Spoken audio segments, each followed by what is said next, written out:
Given the way unions and their contributions to society are so often marginalized, social awareness is not something one might normally associate with a history of the BC labour movement. It's my pleasure then to ask you to welcome tonight's speaker, Rod Mickleburgh, who will draw from his award-winning book to tell the story of where labour mattered, 20 years of turbulence in the BC labour movement. Rod.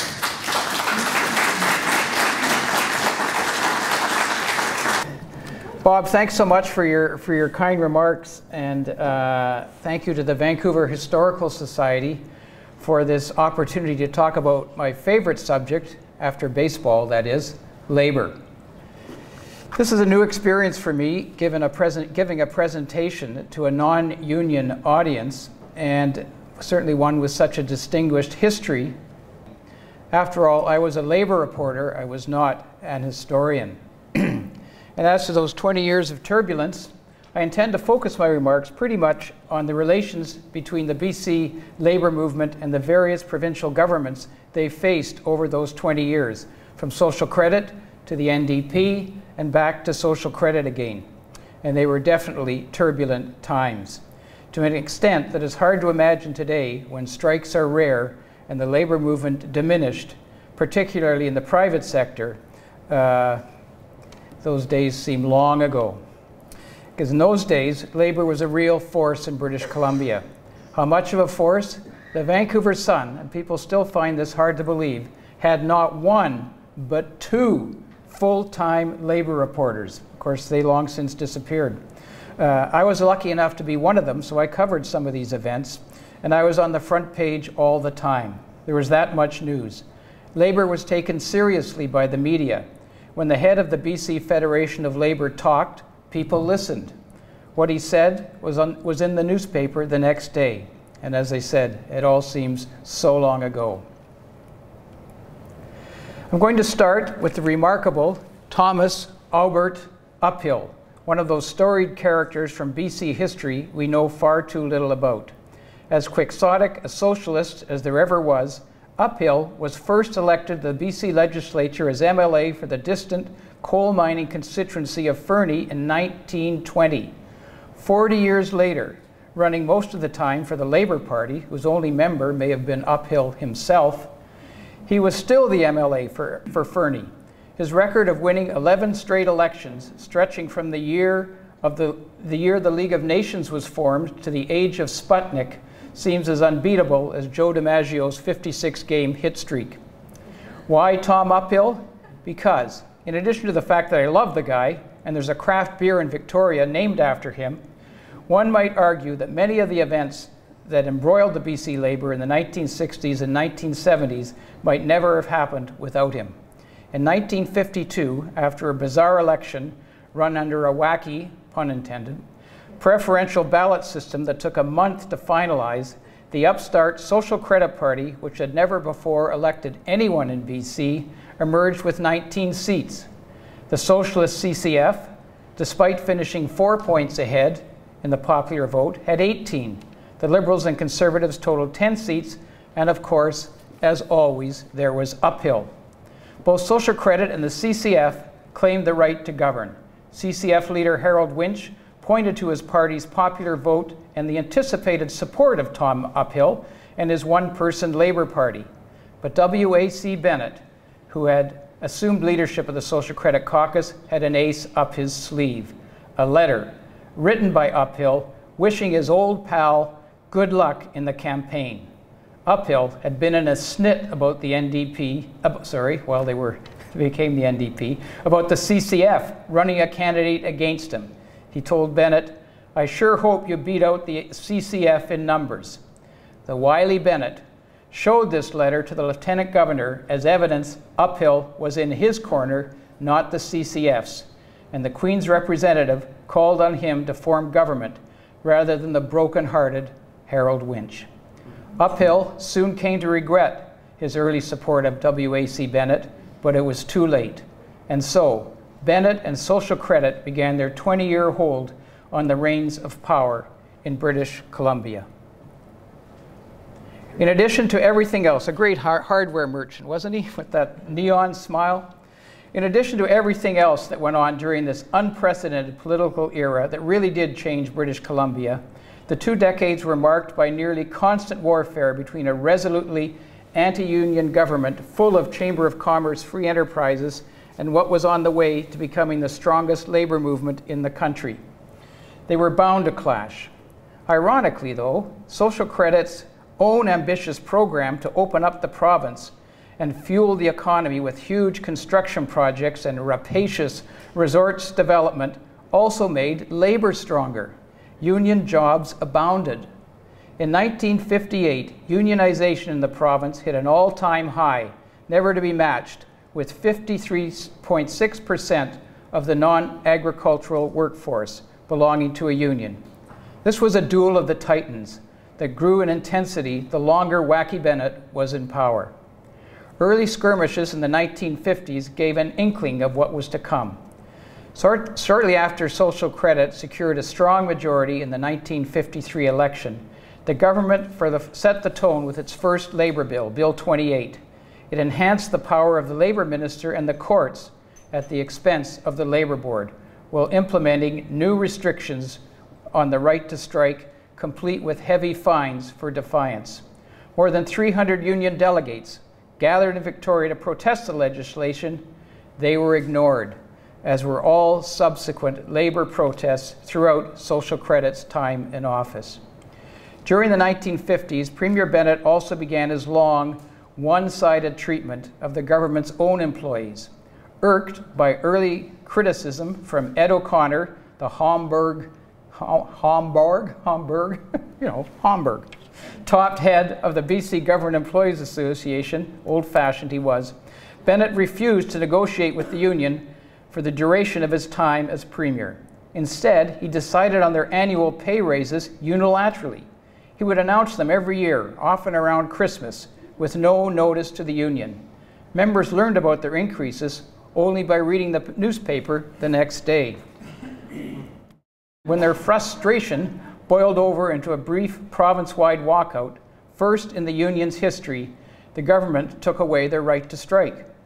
When the BCGEA joined the BC Federation of Labour, the petulant premier cancelled the automatic payroll deduction of the union's dues, forcing shop stewards to collect members' monthly $2 stipend on their own.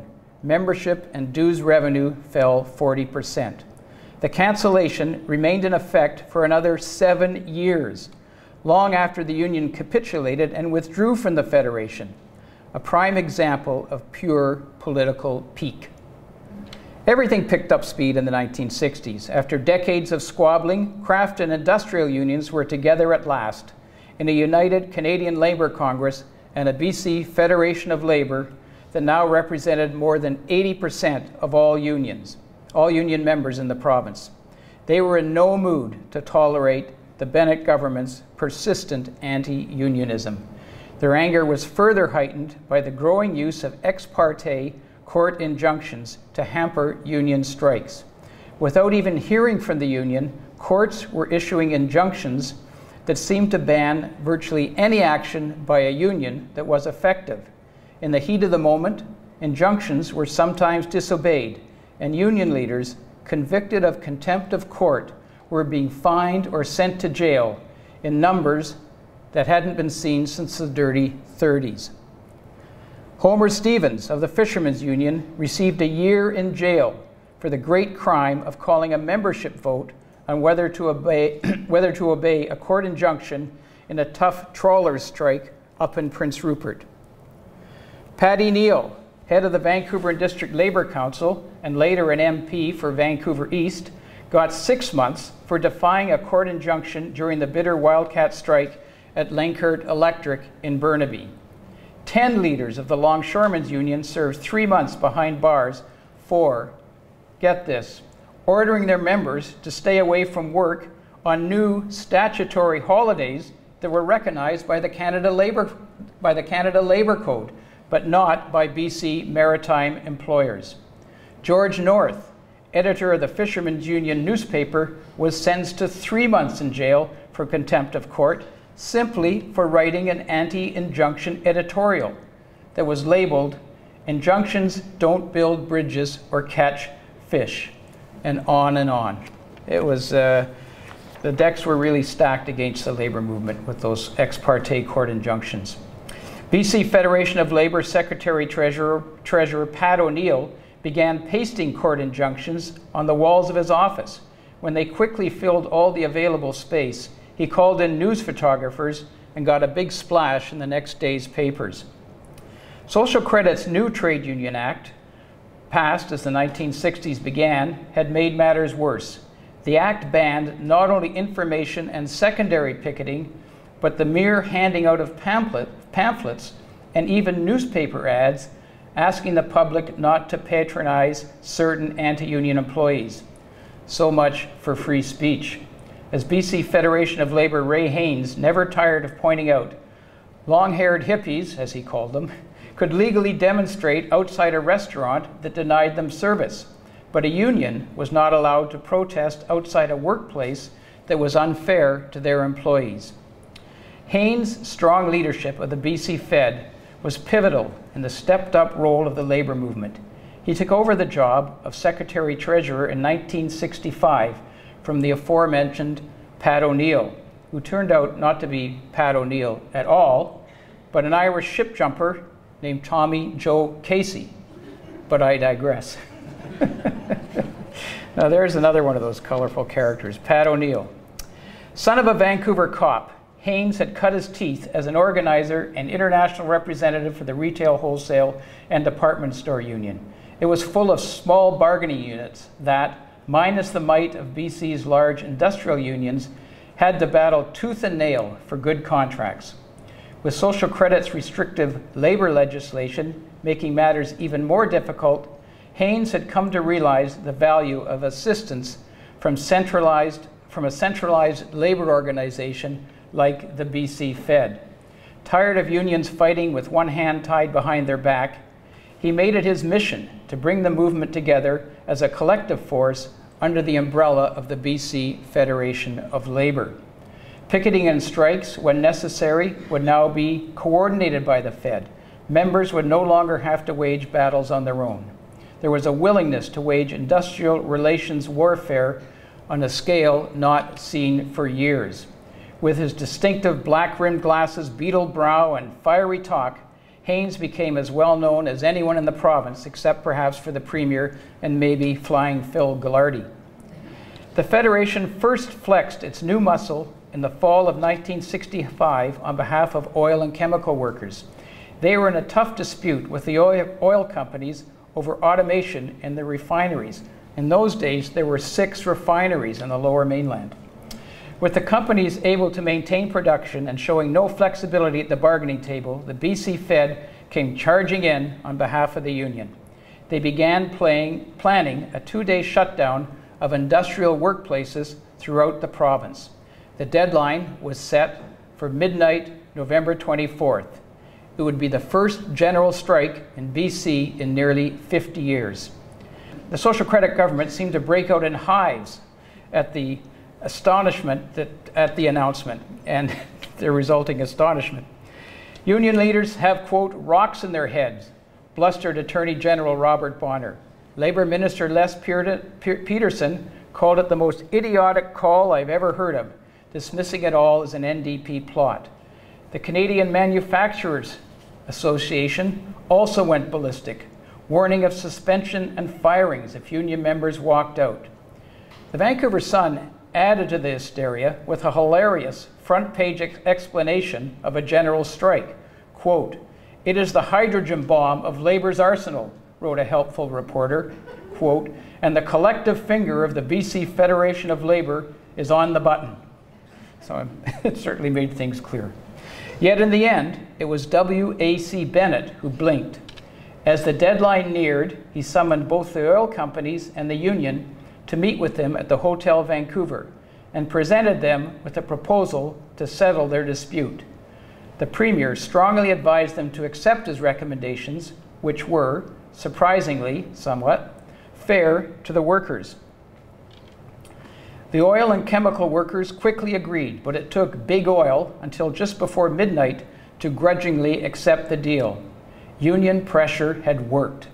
The next day, now that there would be no H-bomb explosion, the Federation took out a big triumphant ad in the Sun, headlined in large black letters, "Thank you." The ad paid tribute to all those who had helped force the government and the oil companies to address automation, which the Fed labeled, quote, "the foremost of all challenges facing both blue and white-collar workers." For BC Labour, there was no turning back. The Federation had shown its willingness to take collective action on behalf of individual unions and, if need be, against the government itself. With this avowed militancy, the Fed stood in a class of its own among all labor organizations in the country. Mind you, given the ever-present divisions in the labor movement, it wasn't always easy keeping everyone on the same page, sometimes likened to herding cats.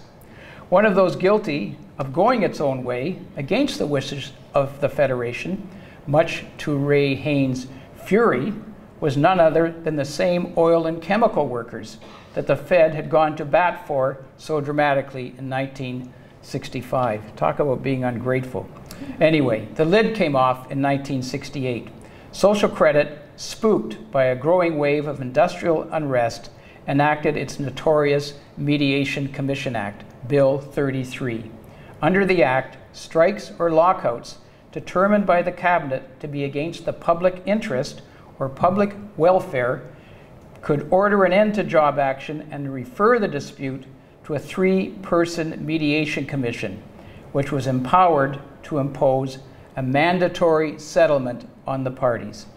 It was the first time a peacetime government in Canada had given itself the right to have disputes in both the public and private sector decided by binding arbitration. There was nothing like Bill 33 anywhere in North America. Predictably, unions were outraged. Labor is going to put up a fight that's never been put up before, vowed Ray Haynes. Instead of a general strike, the labor movement opted for a protracted war, funded by each member of the Federation donating a day's pay. In addition to the usual protests and public campaigns, the Federation imposed a total boycott of all hearings by the Mediation Commission and promised full support for any union forced into compulsory arbitration. But the threats initially backfired. In the next election, at his fear-mongering best, Bennett successfully tied the NDP to the BC Federation of Labour, warning of labor chaos should the New Democrats prevail under their young, bright new leader, Tom Berger.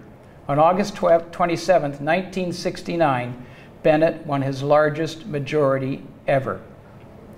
Despite their bitter disappointment at Berger's stunning defeat, Labour didn't let up. 1970 was a record year for contract negotiations.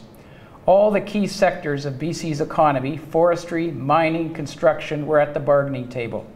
Toughened by its years of fighting social credit, the BC Federation of Labour launched a first-of-its-kind initiative to coordinate union bargaining.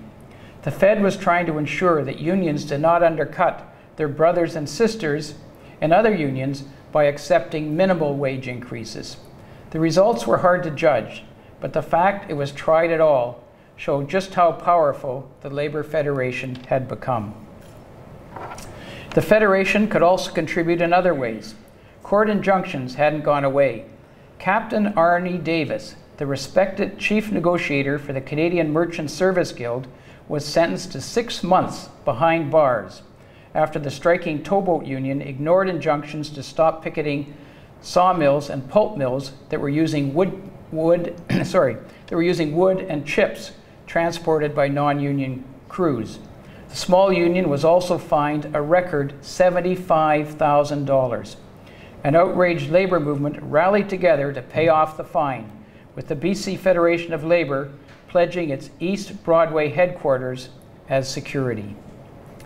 The biggest tussle took place in the construction industry. Determined to end the practice of individual unions holding out for more after other trades settled, BC contractors locked out 9 construction unions across the province. 3 months later, the industry was still down.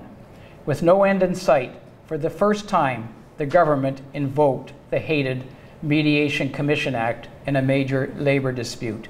Labor Minister Les Peterson issued a back-to-work order and proclaimed compulsory arbitration. A majority of the locked-out unions thumbed their collective nose at the government.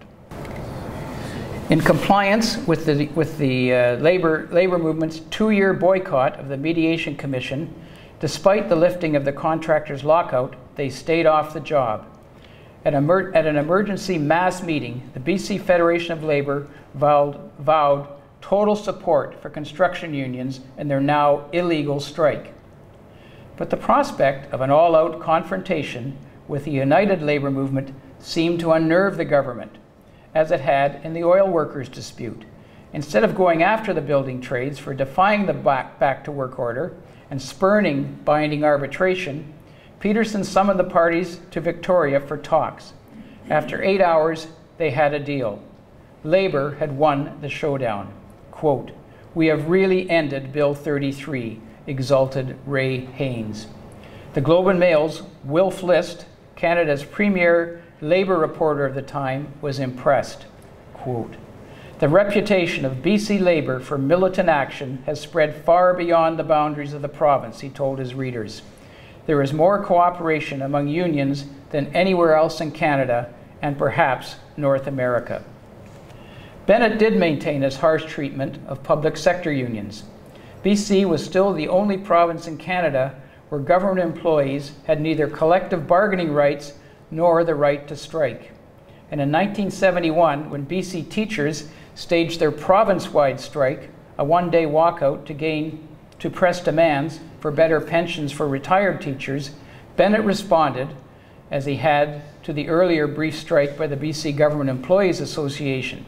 He rescinded the clause in the Public School Act that made membership in the BC Teachers Federation compulsory for all teachers.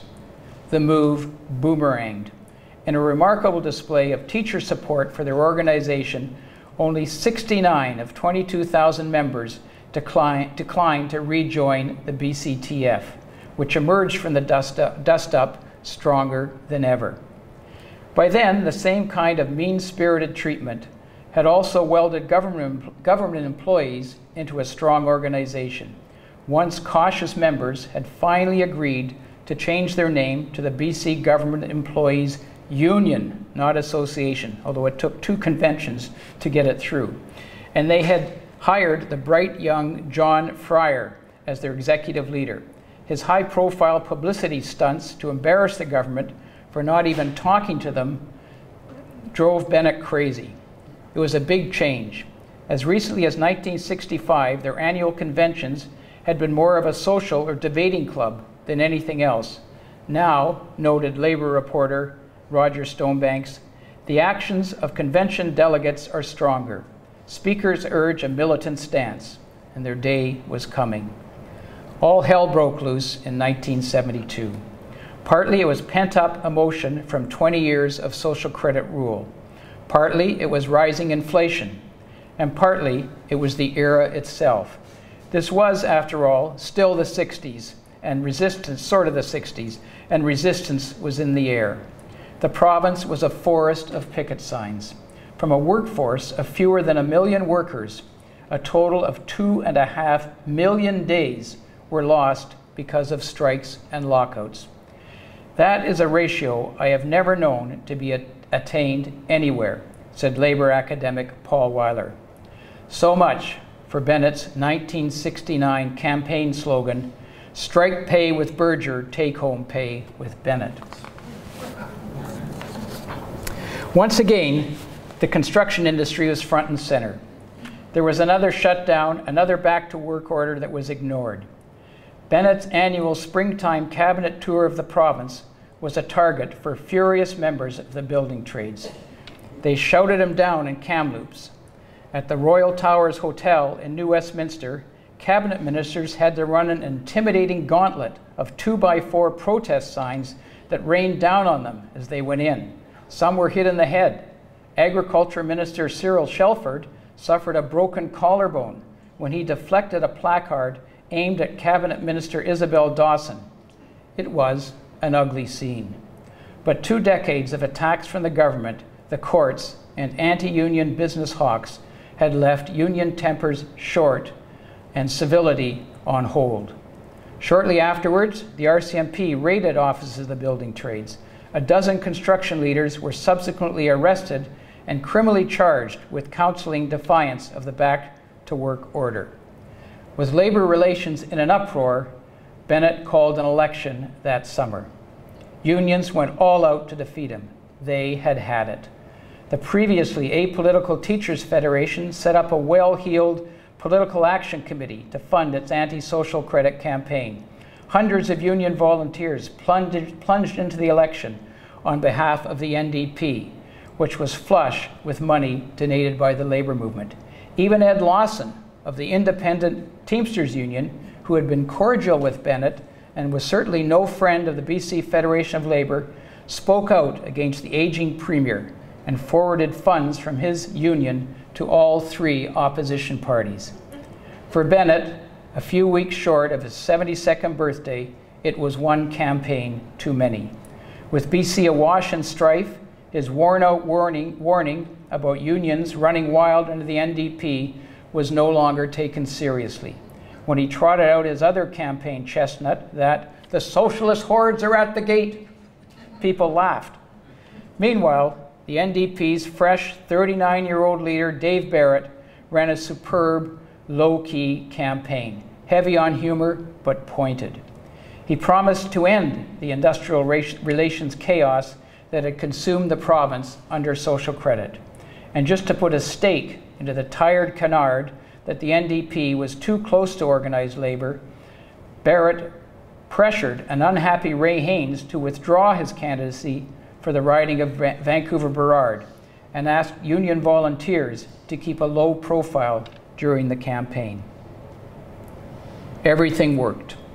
British Columbians wanted change. When votes were counted that historic night of August 30th, 1972, BC had its first NDP government. And I've always loved this headline. The incredible news, but the important thing, business takes news calmly. They couldn't stop. After 20 years in power, social credit was reduced. Look at that lovely that grin on Barrett, eh? That's, you know, that was, if any of you remember that night, that was really, really something. After 20 years in power, social credit was reduced to a paltry 10 seats. No one celebrated more than the province's trade unions. At the delirious victory party, Rudy Cricken of the Retail Clerks Union, whose support went right back to the 1930s, told a reporter, "This is the greatest day of my life." Labour had spent 20 years taking on social credit. Finally, they had a government that professed to be on the side of workers and their unions. What could possibly go wrong? The answer was not long in coming. In actual fact, there was no love lost between Dave Barrett and the BC Fed. In part, it was Barrett's bitterness over losing the tight party leadership race in 1969 to Tom Berger, thanks to Berger's near unanimous support from trade union delegates. But Barrett, a former social worker, was also uncomfortable with the NDP's long-standing close ties with the labor movement. He thought it hurt the party politically. Immediate moves by the NDP were positive. They raised the minimum wage, killed the despised Mediation Commission, and dropped all charges against construction union leaders for defying the Commission's back-to-work order. The NDP Labour Minister was Bill King, an imposing former locomotive engineer. Instead of consulting with the labor movement, however, about a brand new labor code, King appointed a 3-person commission, none of whom had a union background, to recommend changes. After all their years in the trenches taking on social credit and wholeheartedly supporting the NDP, this was not the partnership labor leaders had envisioned. Privately, they seethed. Despite their fears, the NDP's new labor code was breathtaking. by far the most progressive in North America, let alone Canada. The #1 change was radical, to say the least. At long last, jurisdiction over labor disputes and picketing was removed from the courts. It would now be in the hands of a powerful new labor relations board that proved a model for fair, even-handed treatment. The jailing of union leaders for defying ex parte court injunctions was over. Changes to organizing rules allowed automatic union certifications without a vote if a majority of workers signed cards. As well, the ability of employers to interfere in a union organizing drive was severely curtailed. This led to a boom in union organizing. A myriad other reforms went light years to restoring balance to the battle-scarred field of industrial relations. Yet none of this brought much praise from the BC Federation of Labour. Still miffed at getting the cold shoulder over consultation, they particularly objected to the new Labour Code's restriction on secondary picketing. Unions regarded their ability to picket an employer doing business with a strike-bound company as a key weapon in winning strikes. But it would now be up to the Labour Relations Board to decide whether secondary picket lines were warranted, not the striking union. A few other less significant clauses also stuck in the Fed's craw. They sent several hundred delegates to Victoria, not to protest against social credit this time, but against the NDP, to ask the government to make changes. The steely Labour Minister, Bill King, listened, but the trade unionists went home empty-handed. Union leaders across Canada could only look with envy at the many positive provisions of BC's landmark new Labour Code and shake their heads in wonderment at the Federation's unhappiness. In the meantime, Ray Haynes, who also had a running personal feud with Dave Barrett, surprised everyone in the fall of 1973 by stepping down from his leadership of the Fed to operate a fishing camp on Quadra Island. His 8 years at the helm had had a lasting impact, fashioning the labor movement into a strong, powerful force like no other in Canada. There was respect for picket lines and hot declarations, a willingness to intervene in difficult labor disputes, and no shying away, if need be, from taking on governments, whatever their political stripe. Haynes' replacement was another hard-nosed trade unionist, Len Guy, World War II airman and a former typesetter at the Vancouver Sun. He shared Haynes' belief that the Federation had to steer its own course, independent of the NDP. When the government brought in a series of amendments to the Labour Code, none of which addressed the Federation's beefs, Guy said the Fed had lost confidence in Bill King as Labour Minister and demanded he resign. To put it mildly, that was an astonishing position for the labor movement to take, given that the NDP government had put in place the most worker-friendly legislation in the history of BC, including not only the Labour Code, but sweeping changes to employment standards and the Workers' Compensations Board. Worse was to come. By the fall of 1975, inflation was soaring out of sight, and unions were demanding record wage gains to keep up. BC was again awash in labor strife. Workers had been on strike against the province's 20 pulp mills since July 16th.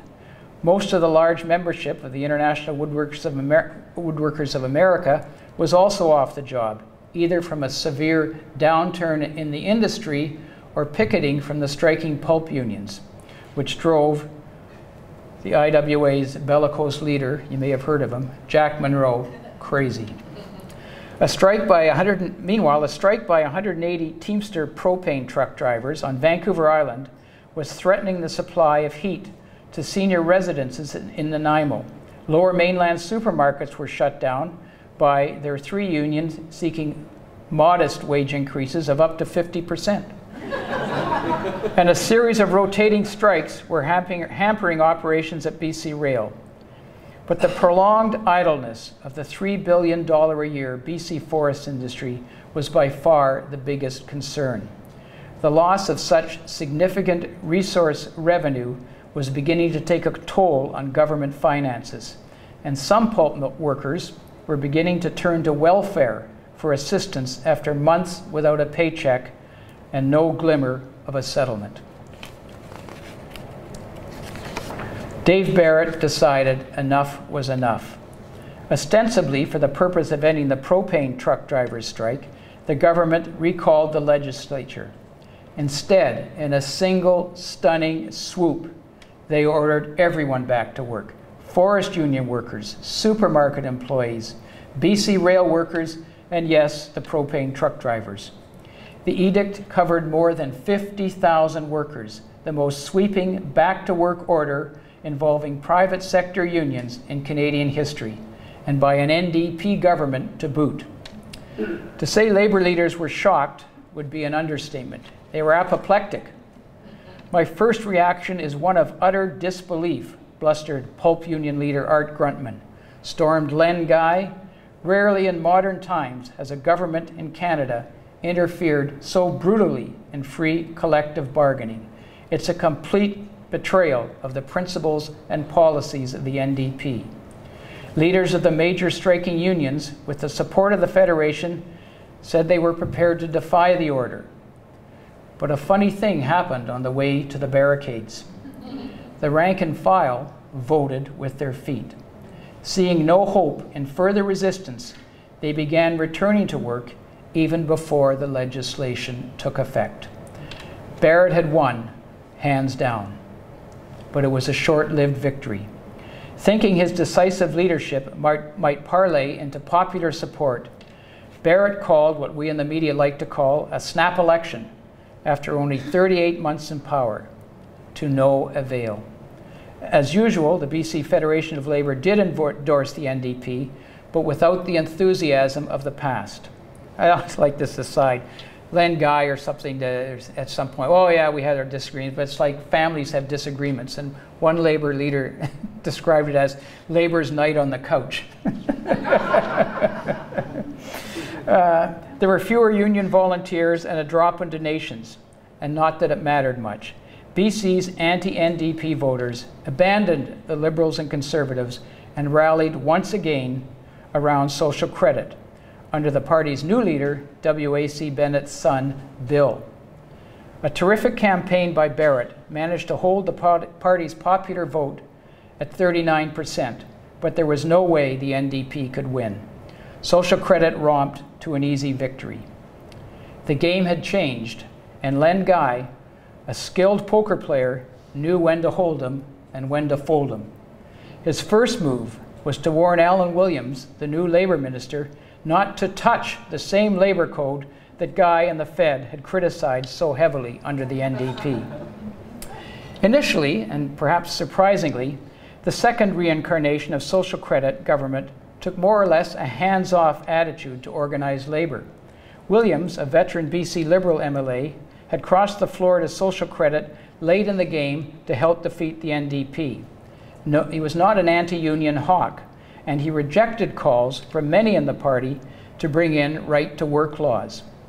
There were some changes to the labor code, of course, including a return to the old days of onerous organizing rules. Votes on all applications for certification became mandatory once more, and employers regained their right to communicate with employees during organizing drives. This removes our shackles, celebrated Bill Hamilton of the Employers' Council. After being embarrassed by a ferry workers' strike, which continued in defiance of a poorly thought out 90-day cooling off period proclaimed by Williams, the government expanded its powers to intervene in any public sector dispute that posed, quote, an immediate and substantial threat to the economy and welfare of BC, whatever that meant. Williams' biggest anti-worker moves, Williams' biggest anti-worker moves, however, took aim at the Workers' Compensation Board. Much to the delight of the province's employers, he quickly fired Terry Eisen, the no-nonsense, hands-on head of the WCB appointed by the NDP. who had spearheaded a revolution in workplace safety. The board's aggressive approach to enforcing safety standards came to an end. But Labour was in no mood to fight back against any of these changes. They had other things on their mind. In the fall of 1975, Prime Minister Pierre Elliott Trudeau made his infamous repudiation of a clear campaign promise and imposed this country's first non-wartime wage controls. Contract pay hikes that had been averaging 17% to combat sky-high inflation were now to be held to 8%, 6%, and 4% over the next 3 years, with a few possible catch-up adjustments. Unions across Canada erupted in anger. The Canadian Labour Congress raged a huge war chest to fight controls, and on October 14, 1976, the anniversary of Trudeau's announcement, 1 million Canadian workers walked off the job in an historic one-day general strike. BC had the country's highest participation rate.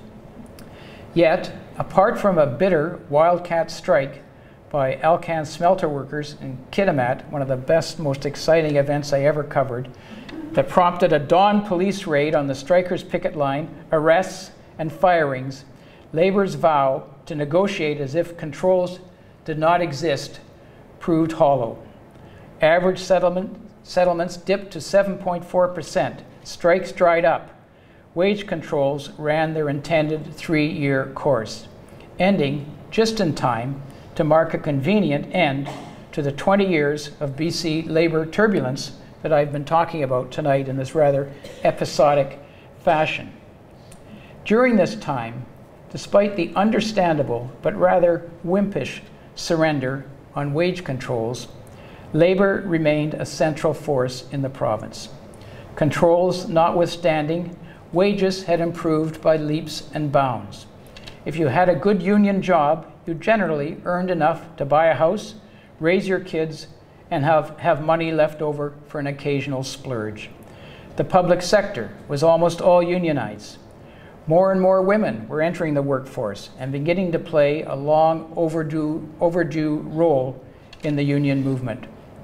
Thanks to the heavily unionized resource sector and its large bargaining units, BC continued to have the highest unionization rates in Canada.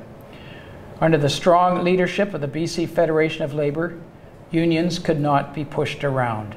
The Fed had taken on its groundbreaking activist role as a critical response to the perverse anti-union hostility of WAC Bennett and Social Credit and its many supporters in the employers' community. In such circumstances, everyone had to stand together or to be picked apart one by one. Labour's anthem, Solidarity Forever, now meant something. As the 1980s began, strikes were still coordinated through the Fed, but as the 1980s began, strikes were still coordinated through the Fed, hot declarations were obeyed, and picket lines respected. These were not loosey-goosey, wistful policies, as in other provinces. In BC, they were enforced and abided by. This wonderful picture says it all. The guy that succeeded Len Guy, Jim Kinnaird, this really tough Scot, hung that picture in his office and said it was his favorite picture he'd ever seen. He just loved that picture. In BC, we live by BC Fed law. A picket is a picket. You don't cross. And that kind of thing was key to unions winning disputes in British Columbia. So, to sum up, after 20 years of hard-fought battles and confrontations, many of which were won, a relatively confident BC Labour movement was in pretty good shape, even under another social credit government. Little did they know what lay ahead. But that's a story for another day. Thank you, and I would be pleased to answer any questions you might have about a remarkable time in British Columbia, almost none of which is in any of our history books, except, dare I say it, on the line. And